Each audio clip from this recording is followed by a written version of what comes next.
美国的政治人物、媒体或者欧洲都没有在警告川普，你真的把核电厂完全摧毁，那还得了？那比扎波罗热核电厂还要大好几倍。没有人在乎，为什么？因为大家觉得川普一定他口。伊朗也警告你，如果敢打我们任何一个核电厂，我就打你所有的这些能源设施，我也打你海水淡化的设施，那大家就完全的相互毁灭。海湾地区、中东地区的相互毁灭，能源也没了，赫姆兹海峡也不重要，因为石油都出不来了嘛。整个核污染，人民会大量的死亡，它不只是中东地区的灾难，而且是数天之内就会出现的，它可能是全世界的经济大萧条。接下来我们要持续关心川普他说了48小时内这个要让这场战争停下来，要不然就会发动攻击。这期限看起来已经要到了。我们来看他会全面的开战，还是最后又塌口呢？因为期限就是在今天晚上了。另外也会关心伊朗他不甩美国的最后通牒，3大王牌他会来出手，有哪3大呢？今天我们会一起来做关心。那么今天的3个火线话题，等一下请来宾他特别帮我们做解答的。首先第一个，川普他说48小时他会做倒数，伊朗你如果不开放你的荷姆兹海峡，那么美军呢会从最大发电厂这边开始做轰炸，那么全国电网会面临断电的危机，真的会发生吗？第二件事情来关心，伊朗也说了，接下来如果你美国敢动，那么我们也会誓言零克制，锁定的就是美国跟你们的盟友的能源、通讯，甚至波斯湾，注意了，这是400多座的海水淡化厂，多少人使用？高达1亿人口的人都在使用这400多座的海水淡化厂，如果没有水了，中东富国还能撑得住吗？这些富有的富豪也能够撑得住吗？这是第二个问题。最后今天也会关心刚刚说的川普他对伊朗下了最后的通牒，那美军接下来会祭出哪一些招式呢？现在说有3个，包括了要轰炸它的能源设施，动用石墨炸弹，或者干脆派地面部队吗？我们今天就这些议题会一起来做关心。好，赶快来看到川普的最新发文，刚刚提到的，他说，如果你没有办法，伊朗在48小时内完全开放荷姆兹海峡，我们会攻击各地的发电设施，并且把它摧毁。今天呢，晚上就是大限了，3招。这个美国会来针对伊朗做的攻击，包括能源设施进行大规模的攻击，这当中包括轰炸它的电厂、天然气跟油田。第2招就是用他说的石墨炸弹攻击伊朗，会造成伊朗国内的电网直接瘫痪。那么这个石墨炸弹过去在历史上美国用过2次，第一次是在1991年的波湾战争使用，造成当地85%的地区断电。第2次使用的时间是在1999年，当时的科索沃战争，造成南斯拉夫70%的地区都停电。最后川普使用的招数就是直接派地面部队了，会去直接占领哈克岛吗？还是荷姆兹海峡的周边呢？大家也在观察。当然了，伊朗也不是吃素的，在川普说他要动手之后呢，伊朗也这样说，他说会攻击美国跟盟友在中东的能源，还有刚刚我们提到的海水淡化厂，并且呢，他们的国会议长也说了，持有或者是买进美债的金融机构也会遭受到伊朗的攻击，这是来自于伊朗的最新说法。川普的48小时会如何来解决伊朗会可能采用什么样的攻势？会是石墨炸弹吗？还是地面战？舰长怎么看？其实我们来看，川普每一次的最后通牒，他其实都伴随着他的部队的一个进度。上一次他在讲14天的最后通牒的时候，也就是我们看到美军大规模的往这个无论是约旦、以色列，或者是周边的国家进驻各式战机的时候，那现在这个时间点，他又来最后通牒48小时，今天晚上就到了。那真正的原因是什么？真正的原因，也就是之前从这个日本以及冲绳出发的这个迪利波里号的这一个两栖攻击舰，他们快要抵达了。那它快要抵达，如果按照时间来算的话，它应该就是在这2天到达。可是呢，如果说它要进行攻击的话，它不会直接的人员登陆，它会先有大规模的这个空中制压的部分。那这个是我们看到上个礼拜的这个美国海军学会所提供的一个相关资料。那个时候他还在南海，但是我们看到最近的时候，他已经完全通过马六甲海峡进入印度洋了。那它的最重要的，也就是它可以，我们刚刚讲到新奥尔良，它这个两栖的那个船坞运输舰，它可以运输非常多陆战队的这一个鱼鹰机以及气垫登陆艇的部分。不过现在第2批的也已经出动了，也就是 Boxer 全狮号，它也已经从日前，但是它的距离更远。它是在圣地亚哥，它从圣地亚哥开始起航的哦。那至于说是不是可能会使用石墨炸弹，它对于一般民众来讲是有可能的。石墨炸弹呢，它只要在这一个我们看到这一个高压电线塔打下去之后呢，它不会损害到你高压电线塔的本身，可是我们会看到它会有释出非常多的石墨的这一个丝，石墨本身是导电的，然后打下去之后，它就直接的造成短路。那至于说我们刚刚讲到的，是不是有可能进行登陆战呢？其实川普已经为这一些陆战队已经先开启了先锋，也就是我们在之前看到的，他们对于这个霍姆兹海峡附近的这一个山区已经进行轰炸。那他为什么要进行轰炸呢？因为他意图啊，从这个附近进行登陆。那这个进行登陆的情况之下，但是这附近是有非常多的飞弹的。为什么？因为其实不用说他们用这种高解析度，我们用 Google 都可以看得到。我们可以看到这是它的一个指挥中心。那这边呢有一点的。那这一点一点的其实看不清楚，那我有放大的，也就是我们看到放大这个每一个红点，通通都是它的一个飞弹推出来的一个位置。那而且呢，它为什么我们看到这个伊朗的飞弹会不断增加？因为它的飞弹一边射一边造啊，而且它的制造在哪里？它制造就在这些地道里头。我们看到说这个是它的制造的工厂啊，我们看到它这有窗户吗？没有窗户啊，它这个一看就知道是在地下，然后但是它并没有一个我们现在这种工业化生产线的一个制造流程，它通通都是用人呐。那我们讲到说它里面到底还有多少，我们不知道。那也就是刚刚聂老师所讲到的，无论是见证者的无人机啊，其实还有更多的是什么？也就是有关于上面这一个巡弋飞弹，以及下面的这个反舰飞弹，其实都是打击的利器啊。所以美国为什么当初要去攻击这个？我们看到啊，这就是它攻击的这个地下掩体的部分，也就是在这个位置啊，也就是它要登陆的是阿巴斯港这个部分，也就是当它打通这个霍姆兹海峡之前，他必须要先把这个地下掩体瘫痪，人员从这里登陆。好，这个是美国川普他说48小时内，如果荷姆兹海峡这个伊朗还不让步的话，那么美军的部分会采取的行动，3大行动，刚刚舰长已经带我们一次看清楚了。那伊朗呢？伊朗他当然也有所动作了。他说接下来他要做的事情是叫做零克制的这个计划，瞄准的就是美国跟盟友最致命的，也就是大家每天都要喝的这个海水淡化厂。那这边400多座的淡化厂，他说他要做攻击。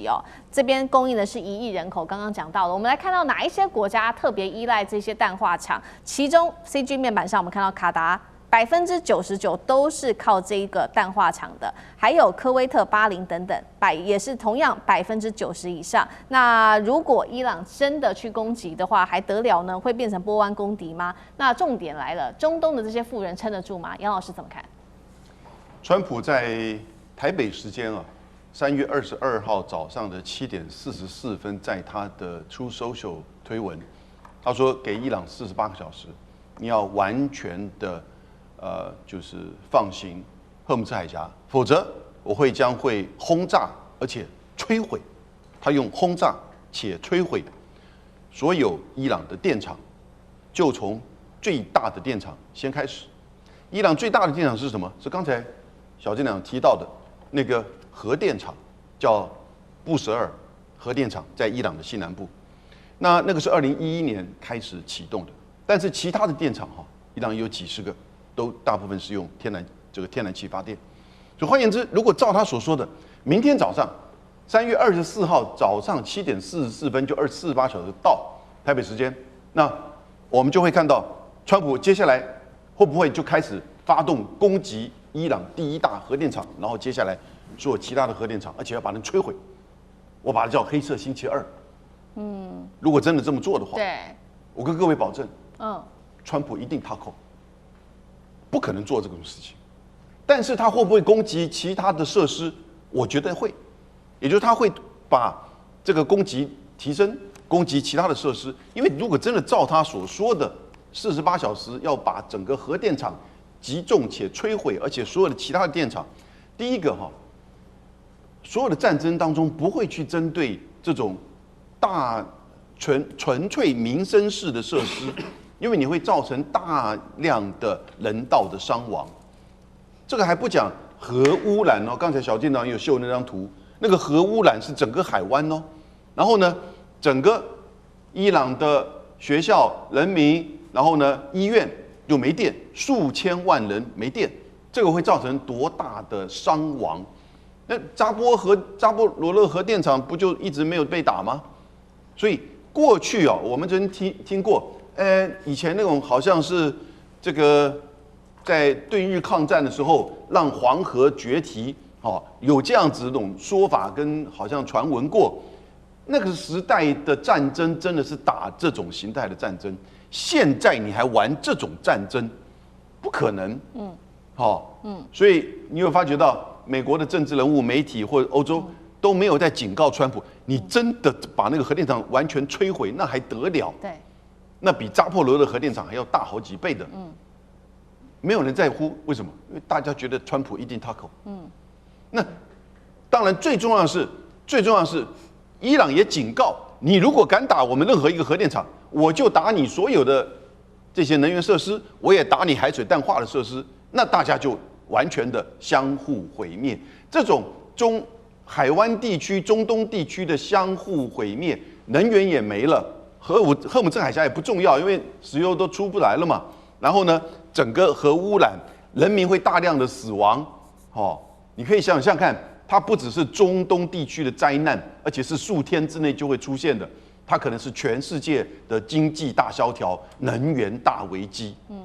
好，一方面我们看到川普他针对了伊朗提出了在军事上面的一个威胁，说48小时内的这个军事威胁，但是他有没有在谈判？根据美国的媒体报道，其实川普私底下还是有在谈判的。也就是说，在他警告这48个小时的威胁之前，他已经要求伊朗有提出一些具体的要求，一共是6个。那其中有几个包括5年内禁止发展飞弹、停止浓缩铀等等。那伊朗他的回应一共是3大诉求，就是说美国跟以色列你们必须停火，保证不再战争，最后一个是你们必须要赔偿。这一场战争真的有可能逆转吗？那聂老师又怎么看 ？OK， 我先讲一下，刚才这个有人讲到一个说会造成人道伤亡，我想知道一下，川普会在乎吗？这个人想拿诺贝尔和平奖，他要拿虚的，以他想赢，他只想赢的个性，他不会在乎，他只想做表面，我就是要和平。而他讲的 MAGA 的时候呢，大家都知道，这个右派已经成为政治主流，大家都是想反战。所以才会有那个 Kent 的这个离职嘛。但不管怎么说，现在他也失掉了在本土他们美国本土的很多反战的声音啊，因为他现在就是想战。但是还是一句话，他就是虚张声势。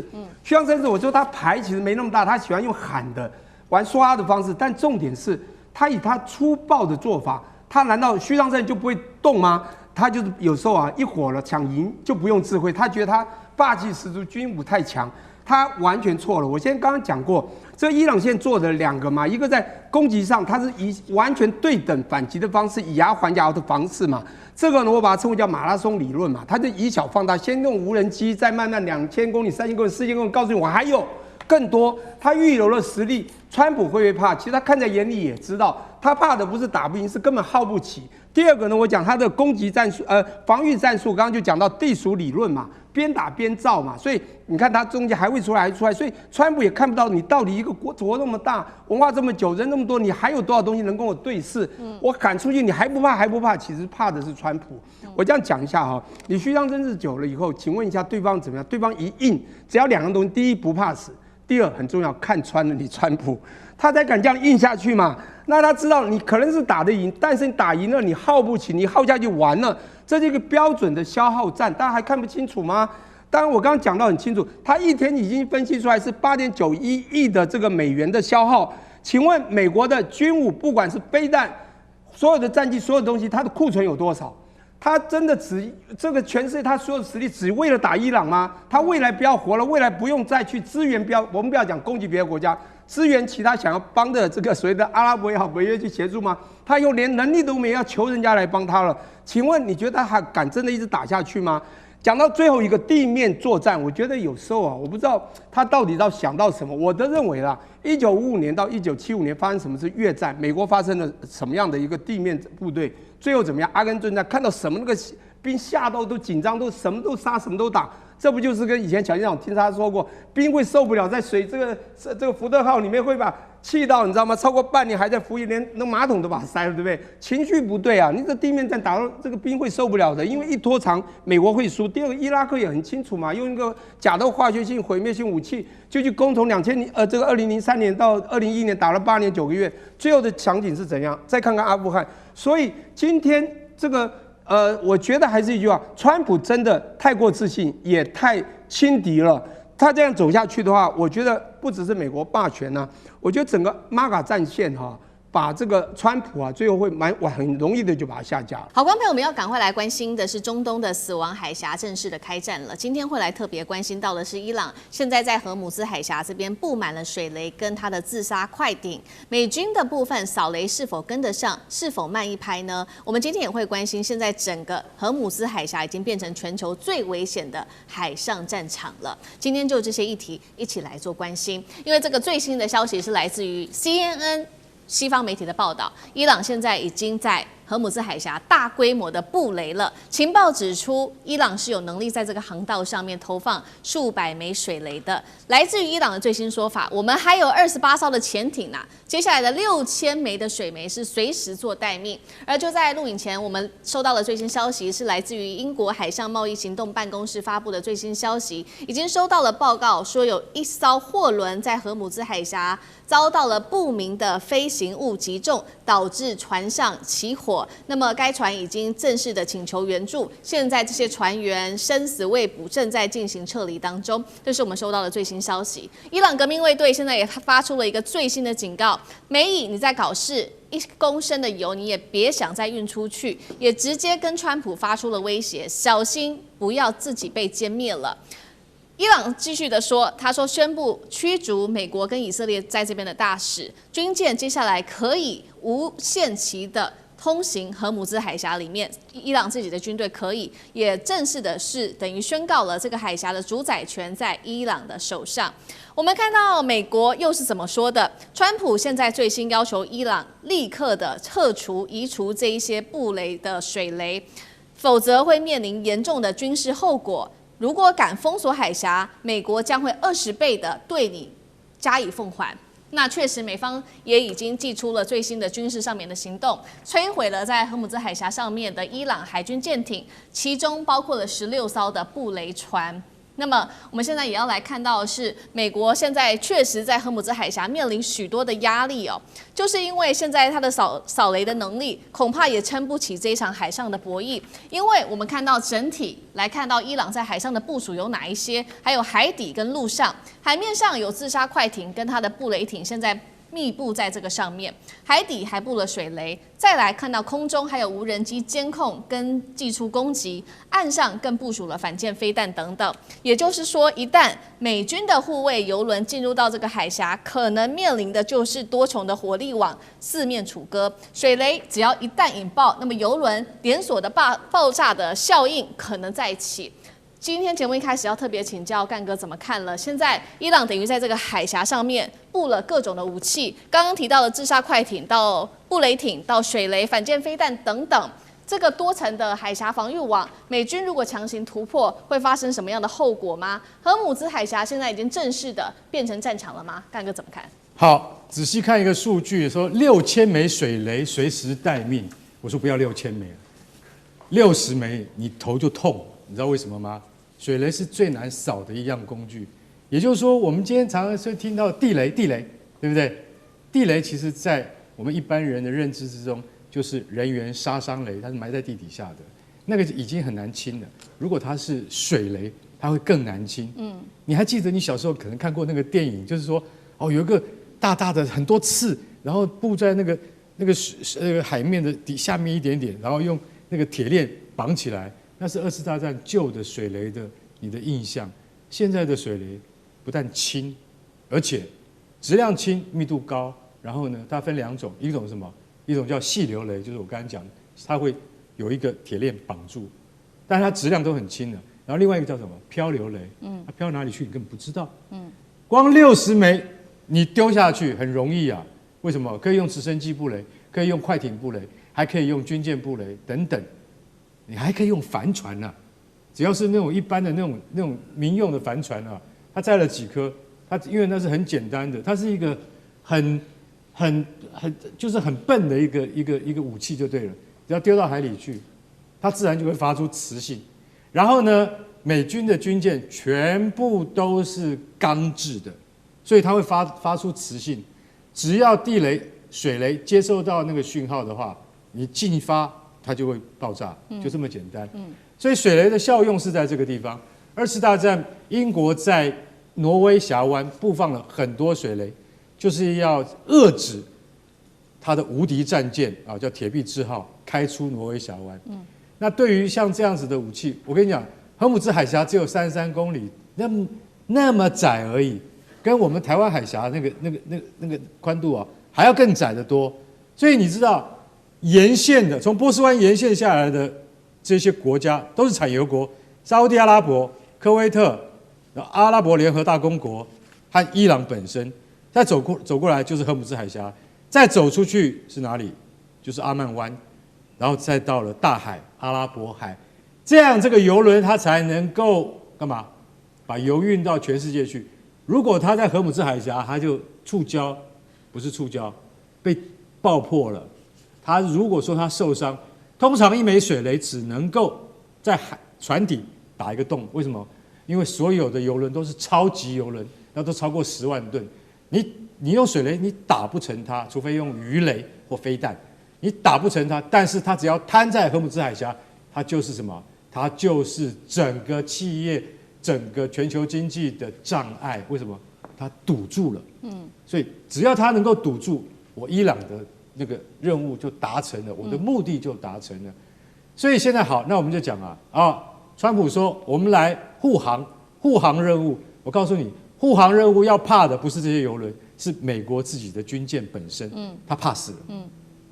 航空母舰绝对不能够进到荷姆兹海峡里面去，因为那个叫有去无回。我不知道在里面准备了什么东西。是除了水雷之外，我要是被水雷误伤，那还是小事。我刚才讲过，航空母舰也是10万吨的，你打不成它。但是你要碰到见证者无人机的话，那可以饱和攻击。所以荷姆兹海峡它不会进去。但是你在外面的时候，我请问你一下，美国海军的驱逐舰就都是伯克级都是神盾舰，这些神盾舰都是1万吨的大船，他们只要碰上了一颗水雷之后，它一样也不能动。所以你知道扫雷舰的要求很高，它是什么？它是塑钢的船体，它不能带磁的。所以以前你还记不记得我们台湾发生的庆富案？那个庆富案就是那个他根本从来没有造过扫雷舰，他根本没有那个 know how， 他就跟国防部讲说，跟海军讲说我能够造，这个瞒天大谎。那现在美国你知道只有多少艘扫雷舰吗？3艘，只有3艘，叫做 Revenger 复仇者级，只有3艘而已。还有另外一种最新的叫纳瓦河级，还没有造出来。所以我现在已经把这个战力分析给大家听了。美国的扫雷能力比日本远远不如，日本是全世界最强的扫雷国家，他们从2次大战就开始注重扫雷。为什么？因为它是整个环海的，你应该请日本海军来帮忙请日本海军到荷姆兹海峡来帮忙，他们非常会扫雷。可是美国自己本身没有扫雷的能力，所以拜托不要用军舰来护航。等一下，你的触雷之后，军舰自己本身都倒霉啊！这个是异想天开、痴人说梦。好，那我们刚刚因为也有提到最新消息嘛，这是来自于英国办公室这边说的，有一艘货轮在荷姆兹海峡被攻击，现在这起事件持续的在升温，荷姆兹海峡现在看起来已经越来越严重，变成了海上战场吗？岳老师怎么看？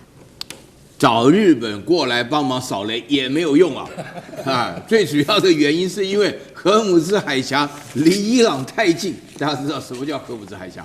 荷姆兹海峡最长的地方才90公里，最浅的地方的话呢33公里啊！而且实际上它的那个靠近伊朗那边岸的话呢，水非常浅啊，所以伊朗的话呢，它就是你们讲到说水下地雷布雷的船的话，伊朗就有搞出6000颗水雷啊！啊，那这个距离就非常近啊。然后自杀快艇是无人的，无人快艇的话，你来了船，它派出去，那等于是活动的水雷啊，那更不得了啊，对不对？你看到了就讲。然后第三个岸基飞弹，什么叫岸基飞弹？岸基还有火炮啊，它太近了。这个火炮一般来讲的话，打到100公里以内就很容易。它整个荷姆兹海峡完全在伊朗的涉及境内。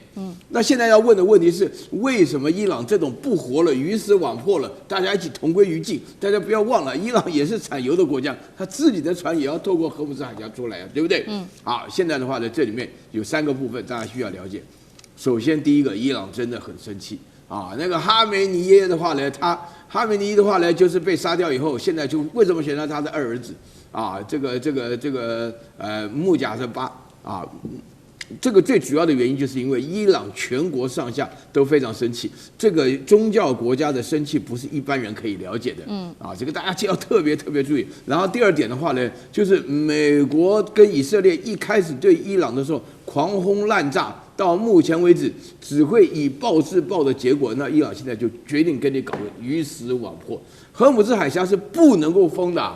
为什么？里面牵涉到大家千万不要以为说啊，有人现在都降低这种弹的比例啊。其实严格来讲，它是至少25%。大家现在说只有20%，其实我听到的是有时候到达33%。为什么？因为中东地区它不但是油，而且是气。你要搞清楚，就是说这个全世界最重要的输油输气的国家都在这个区域，然后这个地形一打开，它一定要经过荷姆兹海峡。另外一边的话呢，红海也是在胡塞武装的势力范围之内，所以两边的话几乎都没有任何的出路。在这种情况之下，伊朗发觉这一招有用，就是说他这个同归于尽，讲起来连我们在座都影响到啊，因为就是说大家一起死啊，最惨的就是韩国、日本加上台湾啊，大陆可能有它的能源的分散区域啊。然后第3个原因更重要的是，美国本身讲不清楚他们到底要干嘛。然后真的我到现在我问了很多人啊，只差求神问卜而已，就是说美国到底在干嘛啊？你跟着以色列去搞这个干什么？人家以色列讲起来，伊朗是最大威胁，你美国根本没有这个压力，所以你在这种情况之下的话，你搞不清楚，然后慢慢被识破手脚。这场战争不能拖，拖到今天11天的时候，伊朗、俄罗斯、中国，甚至连北韩都看清楚了，就是把你拉住，就是把你拖住，让全世界一起下沉，让你产生压力。所以在这种情况下，因为大家就会觉得说，美国要扫雷啦，美国要释出它的这个战备储存油啊，美国要想办法要对伊朗威胁，要无条件投降啊，这个原来不关美国的事啊，原来本来没有影响这个事情啊。我甚至可以讲说，这个在这个，你看建中老师会讲得更清楚，在这个发生战争之前，台湾的股市好得不得了啊，现在突然一下完全变了，现在每天都非常的稳，就 volunteer 啊。就是不知道到底是怎么样上上下下摆动。好，确实哦，现在伊朗祭出了这个荷姆兹海峡，在这边布雷这一招哦，希望给全世界都压力，并且对美以施压。那另外一方面，其实呢，这个伊朗他也是看准美军在这个荷姆兹海峡这边做这个扫雷的动作，其实是无能为力的，特别是在扫雷的能力跟速度上，其实都跟不上伊朗的速度。我们先来提到伊朗这个美军的扫雷能力，为什么说严重不足？如同干哥帮我们提到的，现在呢，其实美军手上只有3艘的滨海战斗舰是可以做扫雷的。然后呢，如果这些扫雷装备是装在上面的话，等于就装不下防空武器了。也就是换句话说，如果你是在扫雷的时候，军舰就会变成活靶子。再来就是速度的部分，美军一天最多只能清除50到100枚的水雷，但是伊朗一天可以布雷达到了700颗，将近已经是，如果是以100来做计算的话，将近已经是7倍了。那么靠的就是它有20艘的小型的潜艇跟3艘的大型潜艇，都可以一天3趟不断的去布雷。换句话说，伊朗的布雷速度是远超过美军的布雷速度的。怎么看这场水雷战？美军打得下去吗？聂老师怎么看？单纯谈水雷战，当然美军当然打不下去嘛，这个真的是差非常大。这个伊朗呢，这个对荷姆斯海峡对他来讲哈，不管21海里、33公里，这个最短的地方，实际上对他们来讲是一个非常重要的，所有的战术战略的重要的说不好听，就是他们战略武器啊。他们用这个是可以真的牵制到世界，包括我们讲说，我们现在东方所有的人员、天然气所受的伤害。但不管怎么说，它不是随便要封锁，这是他的武器。它最主要的，我们现在很清楚，他的现在的敌人就是真的已经火力全开的。除了以前以色列，就是背后的这个父亲就是老爸就是美国嘛。当然，这个川普呢，他就特别的执意要去打。刚才那个苑教授讲到，真的搞不清楚他为什么要打，但是我等一下分析一下他为什么要打。而这次有一个很大的逻辑问题啊，我等一下讲一下。你说美国会不会赢？当然不会赢，但是这是定义问题，也不算不赢啊。因为你知道川普的个性，他不是那个 apprentice， 他有3招吗？第一个攻击、攻击再攻击，他玩梭哈，你知道都是先丢大牌，我多厉害，我全世界第一，我先吓死你，叫你不敢动，来跟我谈和平协议，我要4个理由，前2个理由就是他一定要达到的终极目标，他完全没达到。他现在就要退缩了，不是很塔口吗？他真的这次是标准塔口了。你知道美国是很奇怪、很特别的，他是自以前到现在能够让他越来越强大，就做兵工厂，然后全部用代理人战争。别的地方打，像俄乌就是这样，他能够一直在后面 support 你乌克兰，他人就不要出去。这次还真的就去了，还真的不知道为什么就直接打伊朗。真的他对伊朗痛恨到这样吗？不是，其实有真正的很重要的原因。我先讲一下 ，Apprentice 讲他就是攻击、攻击再攻击。第2个叫永不认输嘛。那第3个叫死不认错嘛，大家都知道这3个名言就是属于川普的。他已经输了，但他不能认输。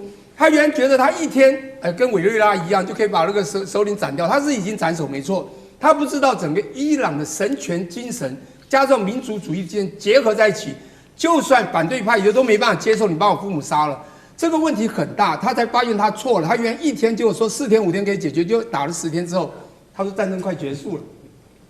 他到底打什么咋结束？他理由很简单，我打了5000多个点，5000多又怎么样？他的终极目标4个里面最重要2个，其实就是核计划、核能力，所有的核设施可能要全部毁灭吗？你去年钻地弹不是钻60公尺，不是要炸了核吗？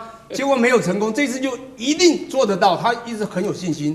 第2个是导弹啊，尤其长程导弹，它导弹已经研发到，因为伊朗的攻击力量是很强，以色列是因为靠美国，那它有一个金囧是可以防范没有错。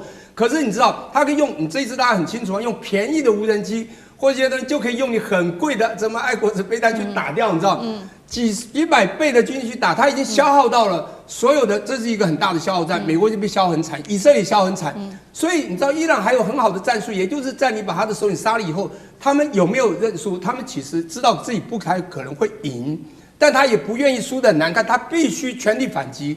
所以我觉得这最严重的就是川普绕到了一个逻辑的问题，他说我要停战了，伊朗说我没有要停，那我为什么要停战？因为我打了5000多个点，我够了。其实你要知道为什么他要有2个目标，第一个长程飞弹，第2个是核设施。因为你看北韩就知道，他敢动北韩吗？敢动金小胖吗？因为北韩就是有长程飞弹，也就是有洲际飞弹，也就是因为有核设施，美国动都不敢动。伊朗他就是怕他走到这一步，所以历任总统都是怕，没有人敢这种。川普他自己以为他很大，我们军事力量多强，世界第一，我要去制裁你4天就搞定了。结果后来讲，可能要打久一点哦，所以发觉被消耗得很惨。他后面你知道武器的制造已经完全制造业空洞化，他不知道怎么去support他后面武器，还有他未来还要想到他未来的假想敌还要需要更多的枪炮弹药。他发觉先打完了或打掉一部分，他根本没办法应付啊，飞机或者军舰也打掉，他怎么办？你看他1艘、2艘、3艘航母去，请问连伊朗他都没有办法这样子完全照着他的牌来出牌，他的未来我觉得真的很危险。你看最近你不是觉得人员局长他们还自己觉得很厉害，说你看我听到消息了，我们有海军真的美国就那边护了1艘船过去了，结果后来被自己打脸，大家都知道这个消息，根本就没有，他过去有这个实力啊，对，他过去的力量够啊，其实到川普没有了，但川普是声音大，你知道吗？他这种是很会喊话的，所以说你叫川普说他现在还在讲要求伊朗要怎么讲，他现在怎么要求？他原来要求的和平前沿都不答应，你现在把人家打得那么惨。还告诉人家说，我要求你停火，我就有20倍军力。他现在自己怕，但是他会在说他的牌已经没了，他会故意先亮出一个大牌，其实他已经没有大牌了，而对方先亮小牌越来越大，他越来越害怕，然后就喊我还有哦，我还有更大牌哦，要吓对方。我跟你讲，这已经踏口了。现在中东啊，战云密布，赶快来关心到的是，在伊朗的反击之下，命中了以色列的国防部之外，还有它的高超音速导弹吗？突破了萨德系统，这是来自于媒体的最新报道。另外，今天也会关心到的，包括它的卡达尔380导弹重击美国的驱逐舰。今天就这些议题，我们一起的来做关心。中东的这一场战事，现在打的其实已经不只是一场军事冲突了，是一个导弹战、资讯战跟长期的消耗战。最新统计，我们带观众朋友稍微来看到，现在伊朗的死亡人数已经破了1000人，达到了1045人。以色列则是在经济部分损失非常的大。1周损失金额达到了29亿美元。奇怪的是，现在不管是哪一方，都说自己大获全胜。来看到各方都说自己有各种的战机。先来看到伊朗怎么说自己的战机。他说呢，成功打击到的目标包括他用他的高超音速导弹跟他的哈迪德110高速的无人机突破了美军的萨德系统，也打到了以色列的国防部大楼跟国际机场。他还说他用卡德尔380导弹击中了印度洋的美军驱逐舰，包括这当中驱逐舰和它的油轮甲板因此都起火了。卫星影像还显示，美军的关键系统卡达铺路爪的预警雷达受到损伤吗？再来就是80舰队，80美军的第5舰队了，在总部的附近2套卫星通信终端设备被摧毁，还说摧毁了第2套的萨德系统，雷达也把它击中了。再来看到美国国防部又怎么说自己的战果？美军他说他用雷达鱼雷来击沉了伊朗的这个战舰，创了2次世界大战之后首次的纪录。美国也称自己击沉了20艘来自于伊朗的船舰，并且摧毁了伊朗的海军。我们来看到，包括了国防部长也说，美国1周内将会取得完整的制空权。他还说，现在伊朗的战力正在快速的下降当中，攻击能力下降，包括它的飞弹发射量下降了86%，无人机攻击更是下降了73%。在这场战役当中，我们今天也会特别来关心到伊朗首次亮相的在战场上面的新武器2款，特别来看到。第一款就是哈迪德110的高速自杀无人机了，速度1小时500公里，是目前伊朗最快的攻击无人机。再来就是刚刚特别提到这个卡德尔380导弹，射程更是超过1000公里，具备抗干扰的能力。伊朗同时间也对美国跟以色列发出警告，如果敢试图推翻伊朗的政权，那么以色列的这个迪莫纳的核设施将会成为接下来伊朗的主要攻击目标。伊朗宣称它突破的，不管是萨德系统，或是打击到以色列国防部卡达的雷达站，可不可以解读这代表伊朗找到美军它的防御体系的一个漏洞呢？如果伊朗真的如他说的去攻击了核设施，接下来以色列能够防得住吗？将军怎么看？首先，作战一定是讲究直管通勤指挥管制通讯情报。那我们看到这次伊朗虽然说他作战一开始他的这种指挥领导阶层就被斩首团灭，但是我认为说他们是一个去中心化直管，也就是说，听说他们区分为31个作战单位，这31个作战单位各自按照原来的作战计划在执行当时他们所赋予的作战任务。那第一个，我们就看到它打击的是摧毁的是美国的这个雷达系统这个铺路爪雷达。那铺路爪就是一个情报系统，当你没有办法掌握到空中的情报，那当然伊朗之后后续的导弹，它要打什么地方，你就追踪不到，你就很难去拦截所以它第一个目标，看它很有步骤。第一个，先将铺路爪雷达摧毁。铺路爪雷达价值11亿美金可以侦测的距离到5000公里。大概整个伊朗的国境都是在它的侦查的范围。第二个，他就打掉他的80的这个美军第5舰队指挥所就是刚刚讲的是情报。第二个是打掉他的指挥体系。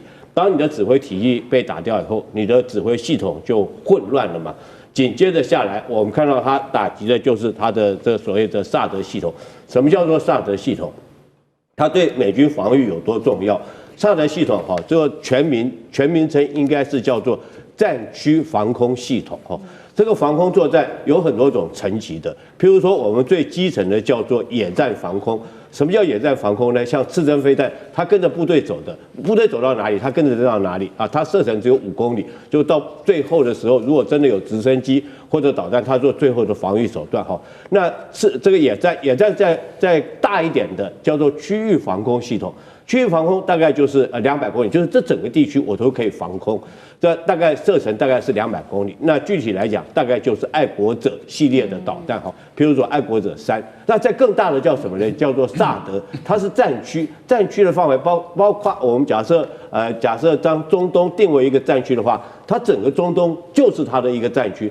所以说，又定萨德，如果说摆在这个地方，它对整个这个美军在中东的基地是具有保护的能力，具有防空作战能力。因为第一个，它雷达可以看得很远；第二个，它的导弹的射程可以更高，甚至于它可以防这个拦截从这个太空重返大气层的这种对地的攻击的导弹，它都可以拦截得到。所以它的防御能力是很强的。那第三个，我们看到伊朗第三个就是摧毁你这个设施嘛。当你这个摧毁设施之后，你就没有防御设施，你的这个防空设施被摧毁掉之后，紧接着我们看到伊朗所打击的就是美军的27个这种在中东地区的基地，甚至于包括在海湾产油国家的重要的政经设施这个经济设施造成整个波湾国家的混乱。所以我认为整个伊朗它的作战虽然说它被这个斩首之后，指挥阶层被斩首之后，但是它作战它是一步一步有步骤来的。那当然这些都摧毁之后，将你美军的这种防空导弹全部拘束在中东地区，让你没办法调用到以色列。紧接下来，他开始对以色列发动所谓的高射速以及高射程的这种超高音速导弹的攻击我们看到以色列来讲，包括它的参谋本部的大楼，还有它的国防部都遭受到导弹攻击。当然，现在这个伊朗放话要攻击它的核设施，我觉得这个非常可能性非常大。但是我们可以区分2个层次来讨论。第一个是要不要打我觉得他当然是要打。第二个是打得到打不到，打得到打不到，那是第二个问题了。但是他把这个当作他的一个目标是必然的。我们看俄乌战争的时候，这乌克兰到最后，他虽然说没有核子武器但是他也去发动库斯克尔之役，目的就是要打到库斯克核电站嘛，那威胁到你俄罗斯境内的核设施，把它当作一个核弹来使用。那俄罗斯刚开始也是抢占扎波罗热核电厂。所以说，核子武器是一个战略型的一个这个重要的一个武器的资源，重要的作战资源。所以我认为，这个伊朗要去攻击以色列的核设施，可能性是非常高的。但是关键就是说，他有没有能力打得到，那是第二个层次问题。我相信伊朗会尽全力来保护他的核设施不遭受到攻击。如果遭受到攻击的话，大概整个伊朗整个国土那么狭小，可能就灭国了。好，我们可以看到，现在伊朗打的是非常有节奏性的一个攻击来打击美国之外，也打击以色列。那同样的问题，我们也请教委员又怎么看？现在其实各说各话，大家都说自己的战果非常的多，非常的好。那委员怎么看现在目前的战况？怎么可能有人在打仗中间说我的战果很差？一定说我的很好，对方很差。这是正常的一个宣传。但是我们还是要客观的来看待问题首先说要攻打以色列的核设施，这不现实的。我跟各位举个例子台湾的核一厂在什么导弹都打不破，我们的核一厂那么早盖的都打不破。如果你没有核子武器，你怎么有办法打破这个核设施？不可能啦，绝不可能那因为核设施的设计很特殊真的很特殊然后有人讲说那不是福岛都爆了吗？福岛其实不是核锅炉爆了，是它的那污水系统出了问题这2只我们要分开来看。所以如果伊朗没有核弹，都要攻打这以色列核设施不现实。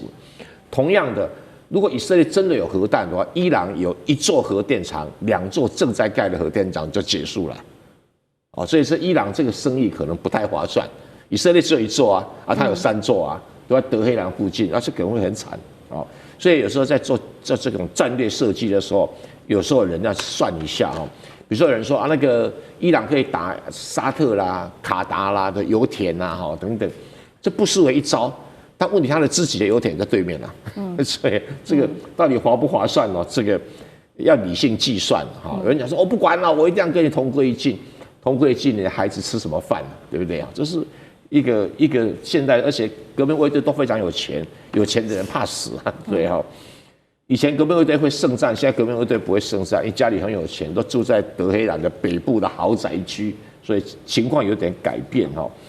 那这一次的打这个萨德系统啊等等，这是正确的做法。为什么？因为它不会动啊，不会动比较好打。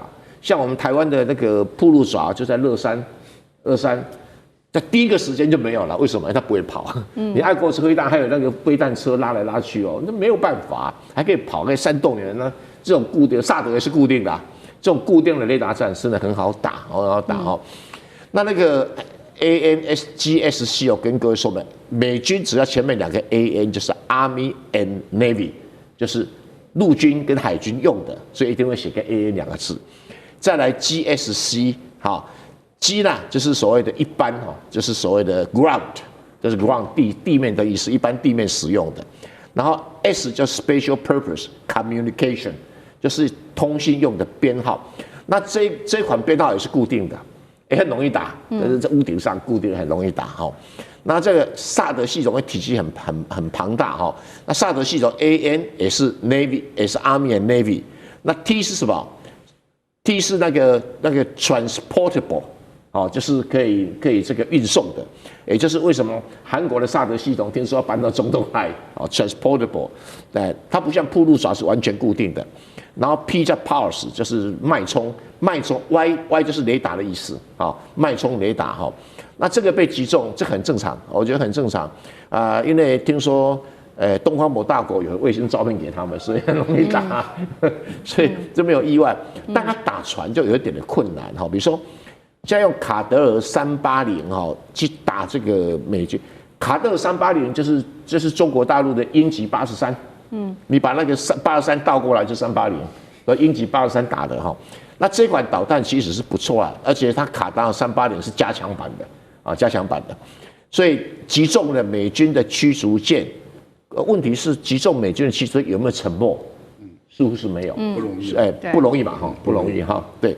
然后因为你要让那个什么战舰沉没，除非你用那个什么。用潜水艇来打，所以美国用潜水艇就很容易把伊朗的战舰给击沉，它道理也就在这里哈。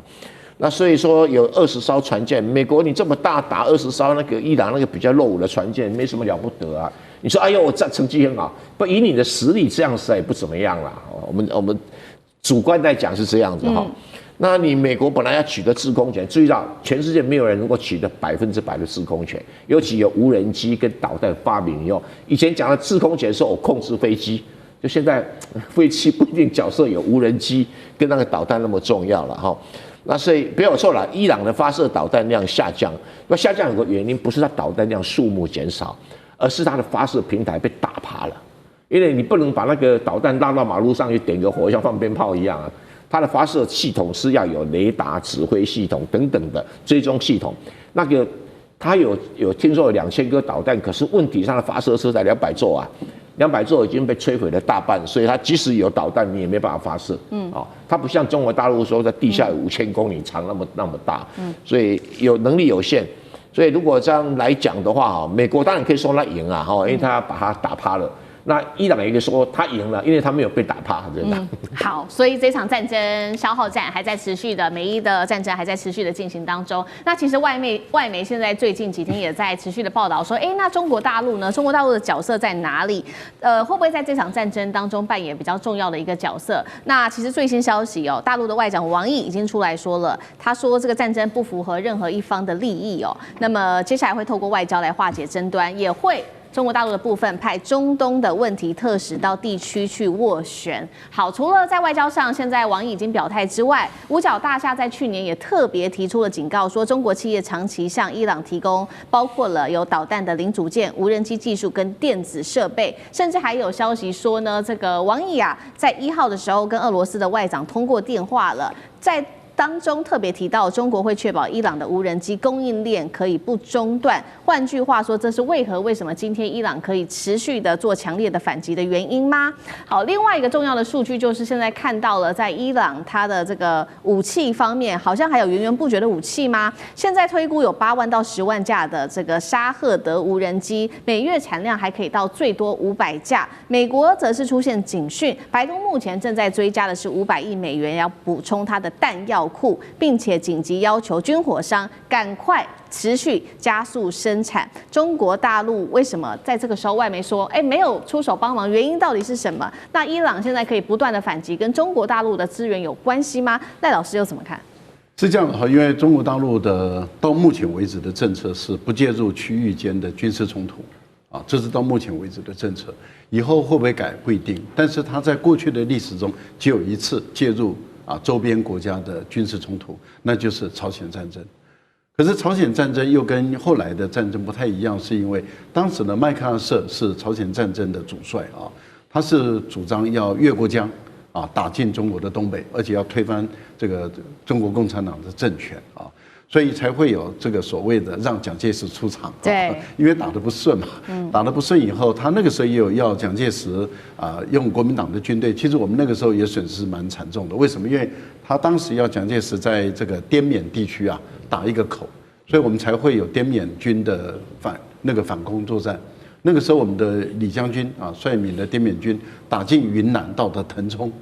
后来不知又退回去，损失很大。那一股战力对我们国军来说的话，当时的损失是很惨重的。另外一股就是原来要想从这个浙江、福建这个地方要登陆，也没有成功嘛，所以也是死得很惨啊。所以当时美国确实要求蒋介石要准备要反攻，然后也给足够的这个武器弹药等等的。另外，当然这个大陆这边。马上就压下去了那美国在这个地方打得并不好，但是那是中国大陆唯一一次跟在外面跟他国来作战那是唯一的一次。因为大陆到目前为止，他走的是不走军事同盟的政策，没有跟任何一个国家签订双边的跟多边的军事同盟，包括上海合作组织都不是军事同盟。所以中国大陆没有跟任何一个国家签这种军事同盟组织，那他当然没有义务要介入这个国家的战争。可是美国指控中国大陆说有把这个军民两用的物资给伊朗，这站不住脚的，因为中国大陆只遵守联合国安理会的规定，安理会有制裁他就制裁，但是安理会如果没有通过制裁的话，你单方面对伊朗的制裁，大陆不买单，那是你家的事。也就是说，你制裁伊朗是你自己违约，你自己违约，我卖军民两用品给伊朗，那是我的权利，你常被管辖管不到我，我才不会理会你。所以美国的指控中国大陆不会理，因为大陆不但不会理，而且大陆会告诉美国，你的单方面的撕毁合约是你自己不对，你不要再讲别人。补充一下，我觉得这个赖老师讲得非常的好就是说中国在开战以后是不可能去帮伊朗。万一伊朗去打到209，去打到土耳其，中国就立场上很尴尬了，对不对？是。所以，但是在战前更早的时间里面，的确有帮忙。除了刚才讲的卡德尔的技术，就是鹰击83，好，83。然后哈迪德110其实就是巴基斯坦的短程导弹改装成无人机两个名字一样，都叫哈迪德110，完名字一样，但是在巴基斯坦叫短程导弹，然后在伊朗它叫做高速无人机，其实就是短程导弹。那你说巴基斯坦的技术从哪里来？因为巴基斯坦有这个技术，一定有人给他。那巴基斯坦要给伊朗，这个一定是什么？一定是后面人同意的嘛，所以中国有没有帮伊朗？道义上、实质上当然有，但是是在战争发生以前很久的事然后战争发生的时候，中国如戴老师讲的，真的不方便，所以有人讲说中国不够道义，中美有没有帮伊朗？有道义到了，那你说真的开战了以后，你要帮，那万一沙特被打到，中国不是不好意思，不好就不方便了嘛。对，好，谢谢委员的补充。那接下来这一场战争又会怎么继续的进行下去呢？那杨老师又怎么看？现在有一个说法嘛，美国说伊朗的无人机它现在已经攻击率下降，你怎么看？对，昨天美国的参谋联席会议主席凯恩他说，在2月28号到3月4号之间，尤其是进入到3月4号的这个第5天的时候呢，伊朗的攻击大量减少。他用数字来表示，他说飞弹减少83%，无人机减少73%。哦，那这个数字也许是真的，因为伊朗其实一开始啊，他就是用几波的攻击，但少量的无人机和飞弹进行攻击。那在昨天的晚上，伊朗这边释放消息是已经进入到第18波。那第18波他没有讲出他发射多少枚飞弹，可是呢，在第17波就昨天的上午的时候呢，他告知40枚飞弹。哦，所以只有40枚飞弹，那当然无人机可能是1倍之多，因为他们估计伊朗大概在前面的4天总共用了500枚飞弹，2000枚无人机。那个无人机一台大概才2万美元哦，那所以呢，它都是先发射无人机去吸引，就是不管是萨德还是铁穹啊的这个拦截，然后呢后面跟着就是飞弹、弹道飞弹，所以你看到就是这个对比哦不成比例。因为无人机1枚2万美元，那爱国者飞弹1枚400万美元。我们刚刚讲到萨德飞弹更不得了，1枚要1200万美元以上。所以实际上现在从韩国、日本可能会接下来要转运的是爱国者飞弹啊，爱国者飞弹。因为在去年6月份的时候，12日战争，韩国内部有美军基地8个爱国者飞弹营，有3个被调往中东地区，在6月份的时候，10月份才调回去。现在看起来啊，我觉得在日本的新闻我也看到，他们似乎在美军基地当中再重新整编相关的这个飞弹的攻击，所以现在搞到后来啊，大家都比库存啊，不，这个库存各说各的了哈。美国说它这个库存没有问题，那但是呢，我们看到去年的6月的时候，以色列的库存出问题了，所以后来川普才决定攻打伊朗的核设施。那伊朗的库存是多少呢？这个只有伊朗自己知道了哈。有人说什么几万枚，有人说几千枚，这个真的不知道。那所谓的飞弹地下城是存在，我相信，因为看过这个相关的影片。但是呢，我们看到前面这18波的攻击，来得到一定的成效，其实美国是很伤脑筋的。如果持续这个下去的话，就应验英国首相那句话。胜利不可能从空中获得，因为对方也会反击。那再补充一个，1个小时之前，伊朗的官方媒体也宣布，在来自于以色列的无人机也被伊朗的反飞弹给打下来，所以制空权呢，你还要一段时间。